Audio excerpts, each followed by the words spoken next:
मित्रों, आज एक अत्यंत गंभीर और संवेदनशील विषय के ऊपर हम आपका ध्यान आकृष्ट करना चाहते हैं। I want to put forth a very sensitive and serious issue in front of you.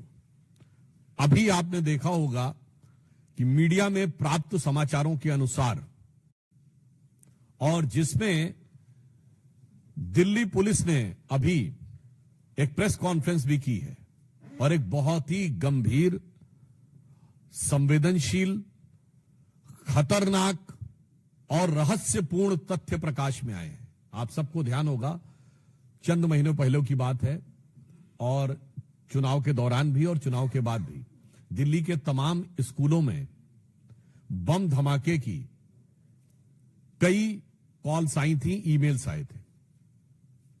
जांच के बाद आप सोचिए कि इससे कितना भय और तनाव का वातावरण अभिभावकों और पूरे दिल्ली की जनता के मध्य उत्पन्न हुआ। यद्यपि बाद में उसमें कुछ भी नहीं पाया गया। फिर जब इस विषय की गहनता से जांच की गई और यह ट्रैक करने का प्रयास किया गया कि ये ईमेल्स कहां से आ रहे हैं, तो बहुत ही आश्चर्यजनक तथ्य प्रकाश में आया कि मूलतः यह ईमेल एक ऐसे व्यक्ति के द्वारा आ रहे थे जो अल्पवयस्क है। These all emails were originating from a person who is juvenile. और आप समझिए, उसने कई 100 स्कूलों को इस प्रकार की फर्जी कॉल्स किए। इसके बाद जब जांच में उनके लैपटॉप और अन्य फोरेंसिक चीजों की जांच की गई और इस बात की पुष्टि हुई, तो और भी गहरा तथ्य प्रकाश में आया कि उसके परिवार के लोग और उसके अभिभावक ऐसे कुछ एनजीओ से जुड़े हैं जो कि इस प्रकार की गतिविधियों में पूर्व में संलिप्त रहे हैं, जिन्होंने अफजल गुरु की फांसी का विरोध किया है और ऐसी तमाम गतिविधियां जो कानून व्यवस्था की दृष्टि से राष्ट्र की सुरक्षा के लिए घातक मानी जाती हैं, उन गतिविधियों के समर्थन की बात आई है। अब इससे गहराई इसलिए बढ़ रही है कि क्या कोई अल्पवयस्क बालक अपने मन से कर रहा है? इसका मतलब उसे शिक्षा कैसी दी जा रही है? दूसरा, या वो सिर्फ मोहरा है और उसके पेरेंट्स और जो पीछे के एनजीओज हैं उनकी इसमें कोई भूमिका है ताकि दिल्ली की कानून व्यवस्था को बिगाड़कर, दिल्ली के वातावरण को खराब करके, दिल्ली में भय का वातावरण उत्पन्न करके कोई राजनीतिक लाभ या अपनी राजनीतिक विचारधारा की पुष्टि की जा सके। अब जो समाचार उपलब्ध हैं, जो जानकारियां उपलब्ध हैं, उससे बहुत गहरा संदेह हो रहा है, क्योंकि हम सभी जानते हैं कि दिल्ली में आम आदमी पार्टी का बहुत गहरा संबंध न सिर्फ तमाम ऐसे अवांछित एनजीओ से रहा है और तमाम ऐसी गतिविधियों से रहा है जो अफजल गुरु की हैंगिंग और देश विरोधी तमाम गतिविधियों में लिप्त रहे हैं। आप सभी को ध्यान होगा कि फरवरी 2015 में जो टुकड़े टुकड़े होंगे का नारा लगा था, वो अफजल गुरु की बरसी के ऊपर था और जिसकी फाइल को महीनों तक आम आदमी पार्टी ने बचा के रखा था। इसलिए अब यह रहस्य गहरा रहा है कि वो एनजीओ कौन है, वो एनजीओ के लोग कौन हैं, उनका आम आदमी पार्टी से कोई संबंध है क्या? क्योंकि यह बात हम ऐसे हवा में नहीं कह रहे। आम आदमी पार्टी की मुख्यमंत्री आतिशी मरलेना जी के दोनों पेरेंट्स ने अफजल गुरु की क्लीमेंसी के पिटीशन का समर्थन किया था, तो यह बात सीधे संबंध जुड़ता हुआ दिखाई पड़ रहा है।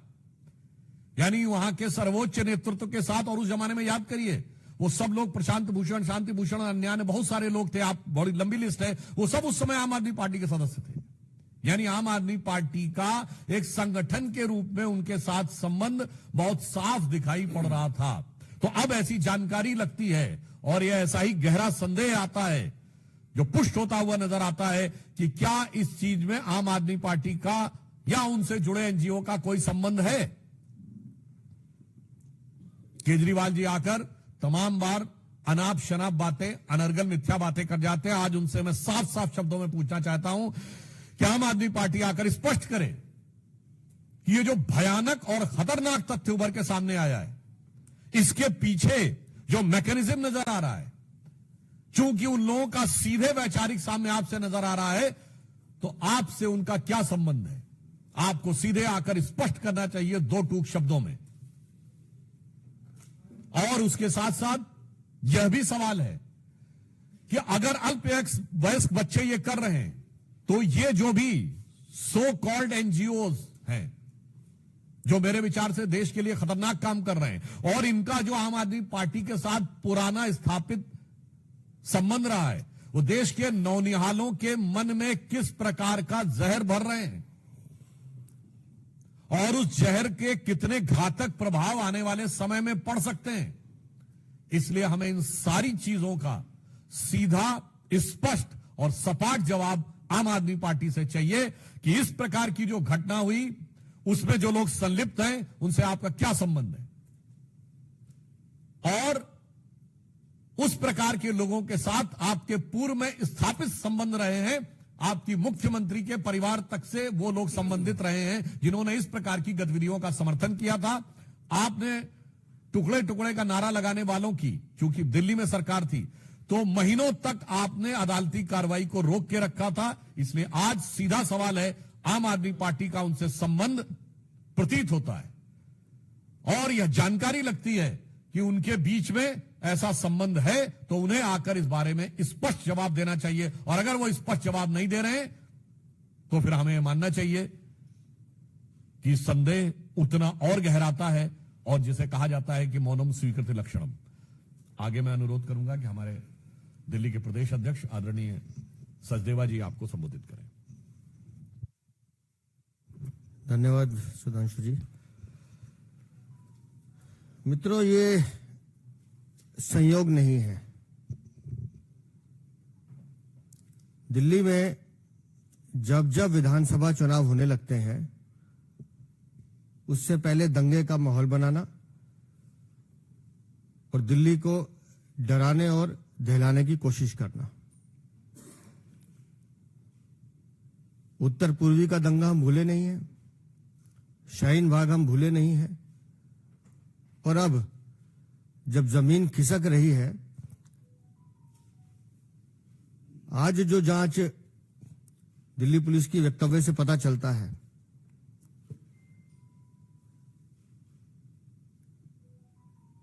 जुवेनाइल को आगे कर जिस एनजीओ का नाम सामने आ रहा है और जो संबंध अफजल गुरु से मिलता हुआ दिखाई दे रहा है, मुझे यह कहने में कोई संकोच नहीं है कि कहीं ना कहीं अरविंद केजरीवाल, आम आदमी पार्टी कहीं ना कहीं इसके घेरे में है और इसके पीछे के कारण हैं। मैं बार बार कहता हूं कि दिल्ली में अवैध रोहिंग्या बांग्लादेशी बसाने का काम अरविंद केजरीवाल खुद करते हैं। अभी जो बांग्लादेशी एजेंट पकड़े गए, उनके पास जो कागज पकड़े गए, इनके 2 विधायक महेंद्र गोयल और जय भगवान उपकार, उन दोनों के हस्ताक्षर हैं, वो सर्टिफाई कर रहे हैं, नकली आधार कार्ड बनवाए जा रहे हैं। हर वो व्यक्ति जो देश का दुश्मन है, देश को तोड़ने की साजिश रखता है, वो कहीं ना कहीं अरविंद केजरीवाल और आम आदमी पार्टी का भागीदार मिलता है। विदेशी फंडिंग से ये पैसा लेते हैं वो एजेंसी जो देश के दुश्मन है, जो देश का भला बुरा चाहते हैं, गुंडों को पालने का काम ये करते हैं। एक विधायक नहीं है, लंबी चौड़ी 20-21 लोगों की फेरिस्त है। मकोका में बंद है इनका विधायक, उसकी पत्नी को टिकट देते हैं। मजबूरी देखिए अरविंद केजरीवाल की, घुटनों पर बैठा है, घुटनों पर बैठा है उसके। क्यों? क्योंकि वो नरेश बाल्यान इसका नाम ना ले ले। मकोका में बंद है और मकोका में बंद होना मतलब आप समझो वो आदमी जो बिल्कुल देश का दुश्मन हो। रंगदारी, वसूली, हत्या, क्या है जी? आपराधिक मुकदमे जिनके इतने विधायकों पे हैं, किसी पे नहीं है। पर आईना दिखाओ तो इसको मिर्चें लगती हैं। जिस दिशा में जांच जा रही है, निस्संदेह वो एनजीओ, आतिशी मार लेना, अरविंद केजरीवाल, आम आदमी पार्टी कहीं ना कहीं एक सूत्र में बनते हुए नजर आएंगे। दिल्ली को दहलाने की कोशिश, 400 स्कूलों में फर्जी मेल करवाना और वो भी एक जुवेनाइल से, एक सोची समझी साजिश है। कितने लाखों लोगों को परेशान किया गया, पूरी एजेंसीज को इस काम पे लगाया गया कि किसी तरह से दिल्ली में भय का माहौल हो जाए, एक ऐसा माहौल बन जाए लोग डरें। क्यों? क्योंकि इन्हें चुनाव जीतना है। अरविंद केजरीवाल दिल्ली के नहीं, देश के भी दुश्मन हैं। और जब बांग्लादेशी एजेंट पकड़े जा रहे हैं, वो बता रहे हैं कि इनके विधायक हमसे ये काम कराते हैं, एक शब्द इनके मुंह से नहीं निकल रहा है उस विधायकों के लिए, ना बाल्यान के लिए निकलता है।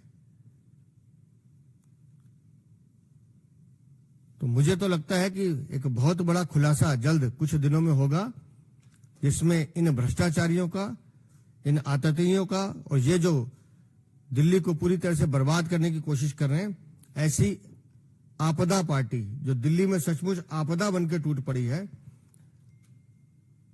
वो जब जांच सामने आएगी तो वो सत्य भी सामने आएंगे और इस आपदा से मुक्ति दिल्ली को मिले, ये बहुत जरूरी है, क्योंकि इन्होंने दिल्ली को बर्बाद करने का काम किया।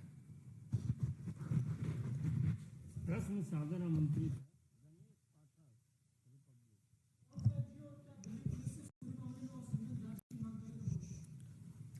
देखिए, पुलिस पूरी तत्परता के साथ और सतर्कता के साथ जांच कर रही है। वो है टेक्निकल और लीगल एस्पेक्ट। आज सवाल मॉरल और पॉलिटिकल है। आम आदमी पार्टी को इसका नैतिक और राजनैतिक जवाब देना चाहिए। जहां तक विधिक यानी कानूनी बात है, तकनीकी पक्ष है, उसके ऊपर जांच एजेंसियां अपना काम कर रही हैं। जैसा अभी सचदेवा जी ने बताया, यह कोई नई बात तो नहीं है। ताहिर हुसैन जो दिल्ली के दंगों का मुख्य आरोपी था, वो आपका विधिवत सभासद था। सोचिए कितनी बड़ी आपदा है ये लोग। मनीष सिसोदिया जी की बाइट अवेलेबल है, शाहीन बाग मेरे दिल में है। जामिया के बाहर जो हुआ था, याद करिए, उसमें जो एक भरकर एक टेम्पो में पत्थर वगैरह आए थे, उसमें अमानतुल्लाह खां का नाम आया था। तो ये कोई नई बात नहीं। और मैं पुनः कह रहा हूं, भारत तेरे टुकड़े होंगे का जो जेएनयू में नारा लगा था फरवरी 2015, उसमें सब यही एनजीओ लॉबी वाले शामिल थे। और वो अफजल की बरसी पर था। आप में से बहुत से लोग भूल गए होंगे कि वो ओकेजन क्या था। और उसकी कार्रवाई कोर्ट में ना होने पाए, महीनों तक फाइल दबा के रखी थी आम आदमी पार्टी की सरकार ने।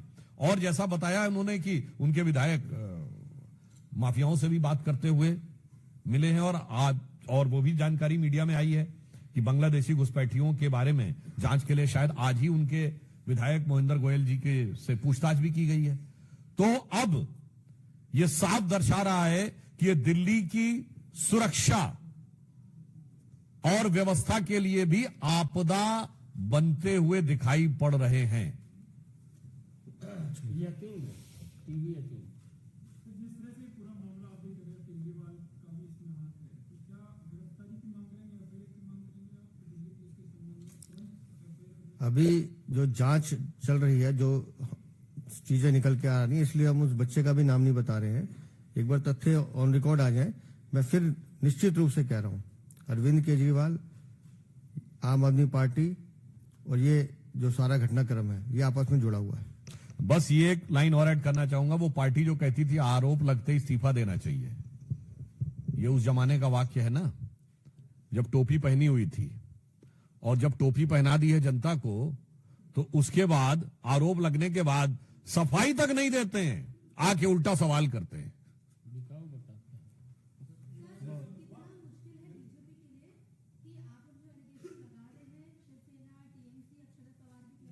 ये इसके बारे में आगे हम बात करेंगे। अभी इस विषय पे हो जाए, उसके बाद दूसरे विषयों को ले लेंगे।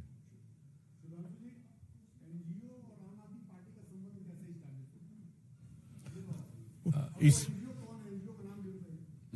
देखिए, क्योंकि जांच की प्रक्रिया चल रही है, इसलिए जांच एजेंसियां इस विषय में बात कर रही हैं। और जहां तक आपने एनजीओ की बात कही, तो आम आदमी पार्टी के जितने संस्थापक लोग थे, उनकी जरा पृष्ठभूमि देख लीजिए तो बहुत साफ समझ में आ जाएगा। और एनजीओ पे एक और मैं आपको बात बता दूंगा, anybody of you can go and check. जब हमारी गवर्नमेंट आई, देयर वर 5000 एनजीओ जिन्होंने 5 साल से अपना आईटी रिटर्न नहीं भरा था। सबको नोटिस दिया गया कि 3 साल का आईटी रिटर्न भरिए, 3 महीने में नहीं भरा। फिर नोटिस दिया गया कि 31 दिसंबर 2014 तक भरिए, नहीं भरा। फिर उनको नोटिस दिया गया 31 मार्च 2015 तक आप नहीं भरेंगे तो you will be derecognise. और आपको पता उसके बाद कितनों ने भरा था? 250। और जैसे ही डिरिकग्नाइज हुए हल्ला मचाना शुरू किया था। हल्ला मचाने वालों में आम आदमी पार्टी थी कि नहीं? आप खुद समझिए, विदेश से पैसा लेते हैं, इनकम टैक्स रिटर्न नहीं फाइल करते हैं, 5-5 साल तक नहीं फाइल करते हैं, यूटिलाइजेशन सर्टिफिकेट नहीं देते हैं, और उसके बाद नोटिस के बाद भी कोई जवाब नहीं देते हैं, और डिरिकग्नाइज होने पे हल्ला मचाते हैं। कोई भी जाके एमएचए के उस रिकॉर्ड से चेक कर सकता है। इसलिए जो हम लोगों ने कहा है, संदेह बहुत गहरा होता है। आमोद राय सर, आमोद राय उसके बाद आप।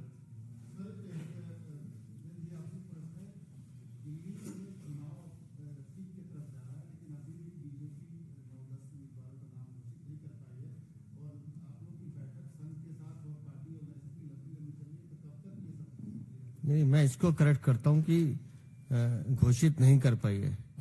घोषित नहीं करने के पीछे कुछ रणनीति है। समय आने पे 17 तारीख लास्ट डेट है, उससे पहले घोषित भी होंगे और वो प्रत्याशी जीतकर भी आएंगे। और जहां तक बैठकों की दौर चलता है, तो किसी भी लड़ाई को जीतने के लिए तो चर्चा होती है, तो उस चर्चा को बताने से तो लाभ नहीं है, उसका परिणाम आएगा तो सामने आएगा। आप thanks now. My question is that throughout we have seen that Aam Aadmi Party is in a denial. When they are arrested, they say that ED and CBI has been used as a weapon by the present government. When there is a liquor scam, and that is mentioned in the CAG report, they say the CAG report is prepared in the BJP office. When illegal immigrants case is coming out, they say it's a vendetta politics. Here in this case also they will be coming out with something. So how the things have really changed? Actually, the question he has raised, it's given a very peculiar example of how the so-called new politics has emerged. I just ask you, name a single political party in the previous time after allegations which were not in the denial mode. When Lalu Prasad Yadav ji went to jail, he was in denial mode. कि मैंने कुछ नहीं किया है.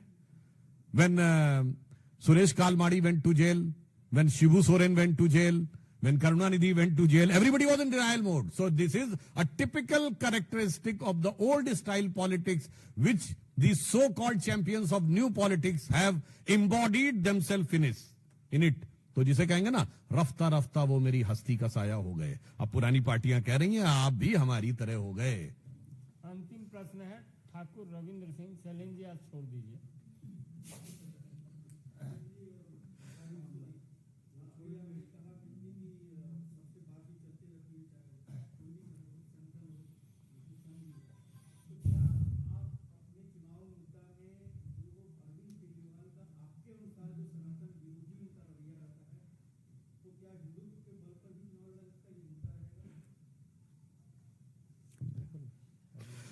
देखिए, हमारे लिए हिंदू धर्म और सनातन धर्म भारत की अस्मिता और पहचान का विषय है।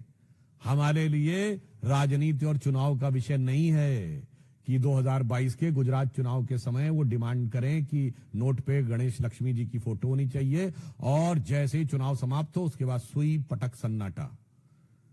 तो बस इससे दिखाई पड़ता है, और ये भी कोई वो बात नहीं है, कांग्रेस भी हमेशा ऐसा ही करती रही है। तो अरविंद केजरीवाल जी के लिए मैं कहना चाहूंगा, और आप देखिए कितनी मजेदार बात यह है, एक दूसरे पे आरोप लगाते हैं, वो सारी बातें अलग करते हैं। आम आदमी पार्टी की अब जो स्थिति है, हमारे प्रदेश अध्यक्ष जी बैठे हैं, बेहतर बता सकते हैं कि अब दीवाल पे लिखी इबारत की तरह साफ दिख रहा है कि आम आदमी पार्टी हारने जा रही है। तो उनकी वो स्थिति है, वो जो पुराना गीत था ना, उसके बाद नए नए रूप बदल रहे हैं। तो स्वरूप धरे जीने के लिए बैठे हैं हजारों जहर पिए, ठोकर न लगाना हम खुद हैं गिरती हुई दीवारों की तरह। बहुत बहुत धन्यवाद।